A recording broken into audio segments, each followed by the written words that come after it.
Rush hour, the chaos of big city life. I can't even get a breath of fresh air anymore. Hej, hej, witam wszystkich na kanale Buzzgram i rzucimy sobie dzisiaj okiem na nawet nową grę na PlayStation 4 i PlayStation 5 pod tytułem Open Country. Zapraszam. I zagrajmy w Open Country. Open Country jest indykiem od rumuńskiego studia FunLabs albo FunLab, jednego z dwóch. W każdym razie została wydana przez 505 Games, wydawcy, który ma na koncie takie tytuły jak Limbo, Inside, Dead by Daylight, Portal Knights, czy z takich większych na przykład Control oraz Death Stranding, czyli dosyć taki znany wydawca. No i postanowiłem, że dam Open Country szansę. Gra wyszła dosyć niedawno na PlayStation 4. Pojawiła się bodajże 24 albo 26 czerwca, więc jest to świeżynka, ale jej cena jak na premierowy tytuł, nawet jak na indyka, nie jest zbyt wysoka, więc stwierdziłem, że zobaczymy, z czym to się je. Historia zaczyna się od tego, że jesteśmy takim korpoludkiem, który żyje w mieście, pracuje w swoim małym boksiku i ma tego już dość, więc rzuca robotę i wyjeżdża w Bieszczady. Tak można by było generalnie to ująć. Rzuca robotę i jedzie sobie tak naprawdę w głusz jakąś amerykańską. No i trafiamy sobie właśnie na otwartą dzicz, Open Country. Pierwszym miejscem, o które zahaczamy, jest bar, którego właścicielem jest Gary. Bar nazywa się Snow Ridge i w tym barze dostajemy swoje pierwsze zlecenie. Właśnie to jest całkiem spoko w tej grze, że dostajemy tutaj takie misje. Nie jest to taki typowy sandbox w stylu zostajemy wrzuceni w sam środek lasu, wyspy, czegokolwiek i radź sobie sam, że nikt nic nie wie, nie wiadomo co się dzieje, generalnie sam sobie rozkmin, co masz robić dalej. Nie, tutaj jest akurat tak, że wszelakie zadania, jakie dostajemy, przynajmniej na samym początku, tak jak grałem te kilka godzin, dostajemy od jakichś postaci niezależnych, czy to właśnie od Garego, czy od Strażnika Przyrody, czy jeszcze od jakiegoś innego NPC-a, więc generalnie jeżeli chodzi o warstwę fabularną i o to powiązanie wszystkiego, to jest na plus, to mi się bardzo podoba. Jeżeli chodzi o samą grę aktorską, no to niestety już jest troszeczkę gorzej i pierwsza rozmowa z Garym, no rozbawiła mnie strasznie. Osoba, która podkłada głos pod tą postać, no słychać, że to nie jest profesjonalista. I generalnie dialogi są dość drewniane. Zresztą, posłuchajcie sobie sami kawałka. I need you to deliver a package to a friendly neighborhood ranger. His name is Adam Douglas Ainsley, but never call him Douglas. He can't stand that. And where might Ranger Ainsley be at? No ale dobra, przejdźmy do samej rozgrywki, bo przecież o to tu chodzi w tym filmiku, a nie o to, żeby nabijać się, że ktoś umie albo nie umie zagrać jakiegoś głosa, że tak powiem. Po rozmowie z naszym przesympatycznym panem barmanem / właścicielem baru, który zleca nam naszą pierwszą misję, czyli dostarczenie paczki dla strasznie zapracowanego strażnika leśnego, wyruszamy w swoim kamperze w dzicz. O, i tu pojawia się kolejny plus tej gry, przynajmniej dla mnie, czyli to, że gramy z widokiem trzecioosobowym, nie znowu pierwszoosobowym, jak w większości survivali, w które do tej pory grałem, tylko właśnie widok zza pleców. To jest bardzo świeże i pociągające, muszę przyznać, dla mnie podejście do gry. Widok trzecioosobowy po prostu przemawia do mnie bardziej, nie wiem jak do Was. No i tu się zaczyna właśnie podstawowa rozgrywka, której na samym początku, jakby to wypadało w grze, towarzyszy tutorial, więc nie zostajemy, tak jak wcześniej mówiłem, nie zostajemy zostawieni bez żadnej pomocy, tylko po prostu pokazują nam się jakieś informacje. Biegamy naszym bohaterem, którego sobie wcześniej stworzyliśmy, tak mniej więcej. Tutaj kustomizacja postaci nie jest na najwyższym poziomie, robimy tylko jakby podstawowe rzeczy, czyli wybieramy płeć, kolor skóry, zarost, tego typu rzeczy, jakieś takie naprawdę podstawowe kosmetyczne ubarwienia. No i ruszamy. Otwieramy więc sobie mapę i przy pomocy mapy oraz kompasu obieramy kierunek na jeziorko. Nie ma tutaj takiej rzeczy jak określanie odległości, naszej odległości od danego punktu, więc korzystanie z mapy i z kompasu jest dosyć ważne. W zasadzie powiedziałbym, że kluczowe, jeżeli chodzi o dotarcie do niektórych miejsc. Idziemy. Naszym pierwszym zadaniem jest skontaktować się ze strażnikiem przyrody. Dostaliśmy walkie-talkie. Przez walkie-talkie kontaktujemy się ze strażnikiem o nazwisku Angsley i on każe nam się udać w stronę jeziorka. Idziemy tam, po drodze zbierając różne rzeczy. Nasz kolega strażnik ma jeszcze coś do załatwienia. Będziemy musieli na niego troszeczkę poczekać, więc trzeba zbudować sobie jeszcze schronienie. Zbieramy w związku z tym jakieś gałęzie, jakieś kawałki drewna. Przy zrujnowanej chatce znajdujemy również jakiś toporek, jakiś nóż. To są wszystkie rzeczy, które będą nam potrzebne do budowania naszego schronienia. No, i stawiamy sobie schronienie. Do tego jeszcze potrzeba nam czegoś na rozpałkę, jakiegoś krzesiwa, jakiegoś... No generalnie potrzeba nam czegoś do rozpalenia ogniska i te rzeczy też musimy sobie zebrać. Po czym, jak już zbudujemy sobie nasz mały obóz, możemy się położyć i przespać i poczekać, aż przyjedzie do nas strażnik, żeby odebrać swoją paczuchę. Jak on już się pojawi, wiadomo, jak to w grze survivalowej bywa, mamy różne statystyki, czyli mamy ciepło, zimno, czyli tak zwaną temperaturę. Mamy wskaźnik głodu, wskaźnik pragnienia i wskaźnik zmęczenia. No i trzeba oczywiście dbać o to, żeby te wskaźniki nie spadły za bardzo, gdyż nasz bohater może się źle poczuć, może nawet umrzeć. Więc generalnie trzeba sobie albo coś znaleźć do jedzenia i jeżeli są to na przykład jagody, to można to opierdzielić na miejscu. Jeżeli są to grzyby, to wypadałoby je najpierw usmażyć nad ogniskiem. Trzeba oczywiście również uważać, jak będziemy pić wodę, żeby woda była czysta, nieskażona, bo możemy się nabawić jakichś bólów żołądka, pasożytów, tego typu rzeczy. Mamy również wskaźnik zdrowia, który jak wiadomo, jak spadnie do zera, to nasza postać umrze. Umrze na śmierć wręcz. Oraz wskaźnik wytrzymałości, który zużywamy na przykład na bieganie, czy też na wstrzymywanie oddechu podczas celowania. Nie jest on najdłuższy, nie mamy tej wytrzymałości jakoś bardzo dużo, więc tak naprawdę jeżeli chodzi o bieganie, to jest taki 2-3 sekundowy sprint. Można to oczywiście troszeczkę wydłużyć, ładując punkty umiejętności w daną umiejętność, więc można go troszeczkę zwiększyć. Mamy w tej grze również taki bajer jak zmysł łowiecki, czyli to, co widzicie na filmiku, że rzeczy, które mogę zebrać i które mogą okazać się dla mnie przydatne do budowania, czy również do zjedzenia, po naciśnięciu L1 podświetlają mi się na żółto. Użycie tego zmysłu łowieckiego zależne jest od tego, jak wyglądają nasze statystyki, więc jeżeli jesteśmy zmęczeni, głodni lub spragnieni, no to niestety zmysłu użyć nie możemy. Możemy go również rozwijać poprzez pakowanie punktów umiejętności w wydłużenie czasu trwania tego zmysłu lub zwiększenie jego zasięgu.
No i wracamy do gry. Po krótkiej rozmowie ze strażnikiem, który zdążył już się pojawić, przekazujemy mu paczkę i wracamy sobie do kampera, po czym jedziemy z powrotem do baru Garego, który daje nam od razu nową misję oraz pukaweczkę. Mamy tym razem upolować troszeczkę dziczyzny.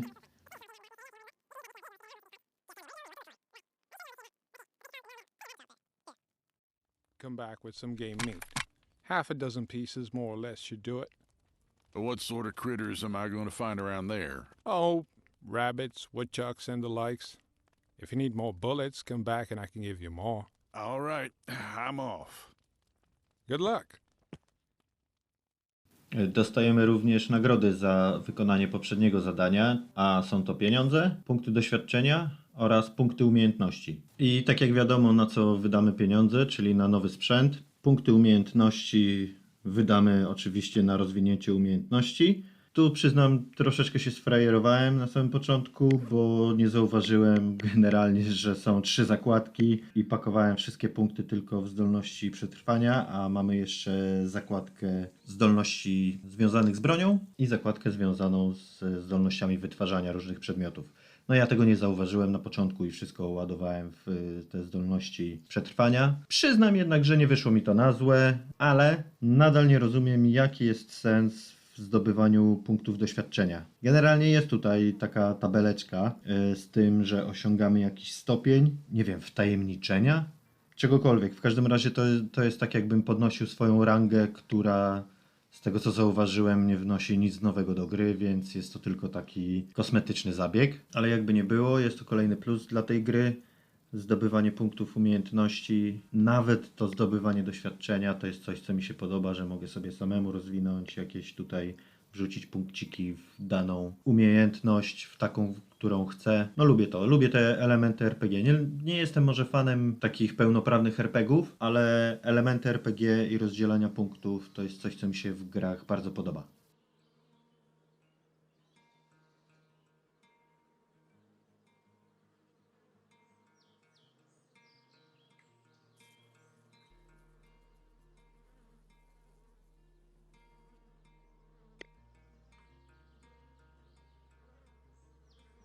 I wyruszamy na kolejną misję, czyli idziemy polować na jakieś zające, o które prosił nas Gary. W międzyczasie mijamy sobie jeszcze to obozowisko, które zbudowaliśmy podczas pierwszej misji. Możemy powiększyć to nasze schronienie, możemy tam stawić lepsze łóżko, możemy dać jakąś ochronę przed pogodą, jakieś pokrycie z liści, pokrycie z mchu, jeżeli uda nam się znaleźć mech, pokrycie z jakiejś folii. Możemy również upgrade'ować nasze ognisko, na przykład dołożyć kamienny okrąg wokół niego, czy jakiś ruszt. No i po zrobieniu tych wszystkich rzeczy idziemy sobie na polowanko. No z polowaniem miałem troszeczkę problem, muszę przyznać. Szczególnie z przyczajeniem się na tego ostatniego zająca, ale większym problemem było to, że nie można wyłączyć, przynajmniej ja nie znalazłem w opcjach takiej możliwości, żeby wyłączyć wspomaganie celowania i generalnie przeszkadza to troszeczkę podczas polowań, podczas przymierzania się do strzału, ale już za drugim razem poszło mi znacznie lepiej.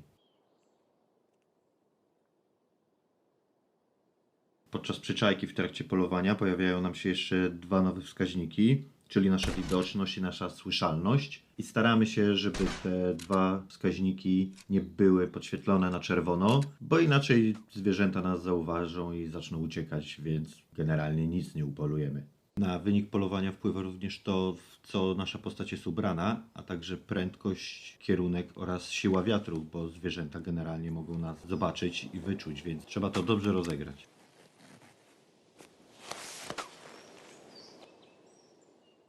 A skoro już przy problemach z mechaniką gry jesteśmy, to jest ich kilka. Między innymi model sterowania na przykład quadem. W trzeciej misji naszym zadaniem jest zebranie paczek z różnych miejsc i żeby to zrobić, jeździmy sobie takim quadem, który dostajemy od pani Finley. Pożyczamy od pani Finley. No i niestety, ale model jazdy nie należy do najlepszych. Wiem, że są tutaj jakieś takie zawody czy coś takiego w tym jeżdżeniu quadem, ale będę się starał chyba tego unikać najdłużej jak tylko się da.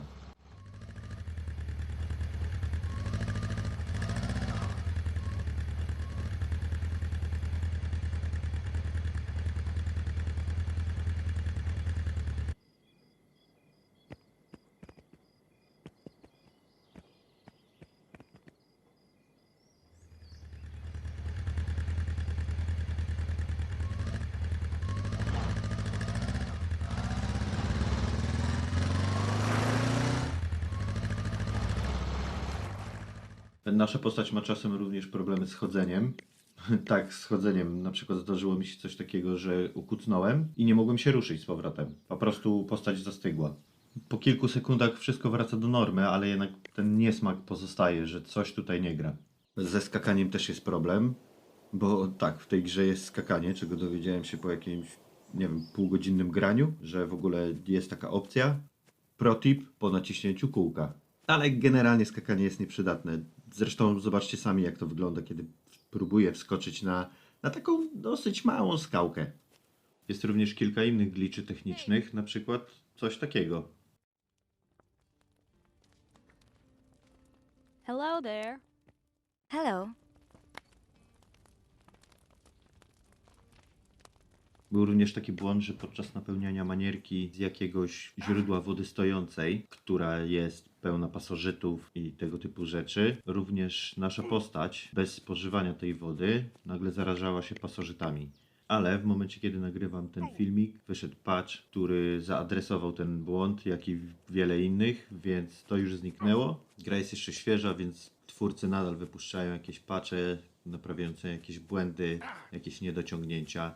Więc myślę, że kilka z tych rzeczy, o których tutaj mówię, zostanie rozwiązanych w najbliższych kilku miesiącach. A jak to wygląda od strony technicznej? No jak widzicie sami na filmiku, gra zdaje się wyglądać bardzo ładnie. Niestety pozory mylą. Problem jest taki, że jeżeli chodzi o ogólne wrażenie, to tak, to graficznie gra daje radę, jest naprawdę piękna. Możemy sobie pooglądać widoczki, ale już przy bliższym kontakcie nie jest tak różowo. Tekstury doczytują się z lekkim opóźnieniem, co utrudnia polowanie czy tropienie zwierząt, a wydaje mi się, że jest to dosyć kluczowa sprawa w grze sandboxowej, w której chodzi o to, że polujemy na zwierzęta. No bo zobaczcie na przykład na to. Polujemy sobie akurat na jakiegoś zwierza, na jelenia bodajże. No i spójrzcie, co się dzieje z cieniami, z teksturami, gdy patrzymy w ich kierunku, jak one się tam gdzieś chowają po krzaczorach. W ogóle z tym tropieniem zwierząt to mam mały problem, gdyż według tego, co pokazują mi podpowiedzi z gry, jeżeli używam zmysłu łowieckiego, powinienem szukać jakichś śladów zwierząt. Niestety nic takiego nie zauważyłem i wydaje mi się, że to jest i problem grafiki, i problem właśnie tego zmysłu łowieckiego, że gdyby nie to, że słyszę ich dźwięki, to w ogóle bym nie wpadł na to, że w pobliżu jest jakieś zwierzę. Nie wiem, może to ja nie umiem szukać tych śladów, ale po użyciu zmysłu łowieckiego podświetlają mi się na przykład jakieś kamienie, gałęzie, tego typu rzeczy, ale śladów, no nie widzę w ogóle. Czy na przykład tutaj, jak spojrzymy w kierunku jakiegoś bagienka czy czegoś takiego, no i zobaczcie, jak ono odbija cienie w świetle dziennym.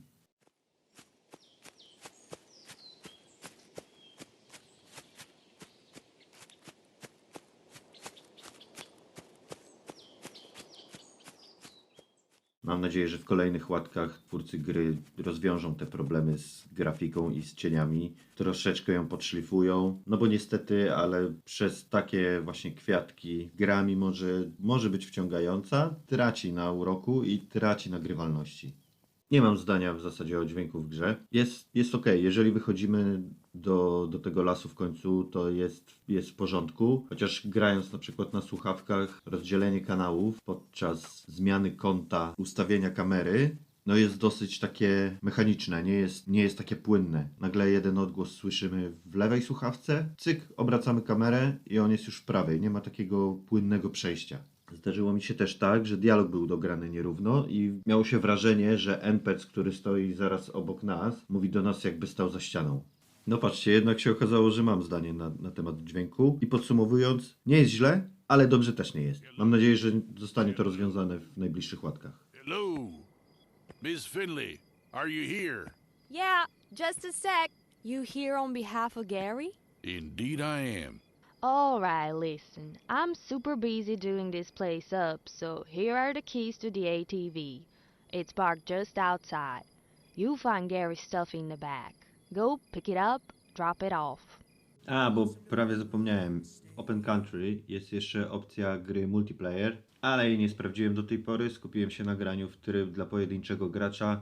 Jak tylko obczaję tego multiplayera, to dam wam znać co i jak. Dobra, to podsumowując. Gra ma kilka dobrych elementów, takich jak już wspomniany wcześniej wątek fabularny czy dostawanie misji od NPC-ów. Widok trzecioosobowy to też jest na plus oczywiście. No generalnie klimat gry jest naprawdę przyjemny. Podoba mi się to bieganie póki co. Próby polowań, chociaż w większości nieudane. No ten element budowania i bushcraftingu, który jest tutaj w tej grze, ale nie jest taki aż bardzo przytłaczający. I szczerze powiem, czekam również na kolejne spotkania właśnie z bohaterami komputerowymi, gdyż no bawią mnie te drewniane dialogi. Tutaj Malina by wjechała za to. Niedociągnięcia techniczne niestety troszeczkę psują zabawę, ale właśnie tak jak wspominałem już kilka razy, liczę na to, że zostaną one naprawione w najbliższych łatkach, że twórcy nie opuszczą tej gry i będą nad nią pracować. Czy mogę ją polecić? Szczerze powiedziawszy, nie wiem. Generalnie gra się dosyć przyjemnie. Ja na razie mam z tą grą sporo frajdy, więc jeżeli lubicie takie troszeczkę bieganie po lesie, polowanie, troszeczkę budowanie czegoś, to wydaje mi się, że śmiało możecie dać tej grze szansę. Jeżeli nigdy wcześniej nie graliście w gry survivalowe i chcecie po prostu dowiedzieć się mniej więcej o co tu chodzi, z czym to się je, to myślę, że tak. Myślę, że mogę polecić tą grę. Jako taki wprowadzacz, przez to, że te elementy survivalowe, craftingowe nie są aż tak ciężkie, ale musicie mieć na uwadze, że nie każda gra wygląda w ten sposób. To jest po prostu taki pierwszy etap, powiedzmy, do tego, żeby się zagłębić w gry survivalowe. A jeżeli gracie już w gry survivalowe przez jakiś czas i podoba Wam się ten typ rozgrywki, to myślę, że Open Country możecie być troszeczkę rozczarowani. Ta gra może oferować troszeczkę zbyt mało atrakcji, więc chyba bym sięgnął po coś innego. A jeżeli jesteś osobą, która po prostu szuka nowej gry z nudów, bo nie ma już w co grać na przykład, to myślę, że albo złapałbym się za coś innego, albo dałbym tej grze szansę, ale dopiero za jakiś czas, jak już twórcy naprawią niektóre błędy, albo gra będzie po prostu na promocji. I to by było na tyle póki co. Mówię, jeszcze powinien się pojawić filmik, jak już ogram sobie troszeczkę tryb multiplayer. Dziękuję bardzo za uwagę i do usłyszenia następnym razem.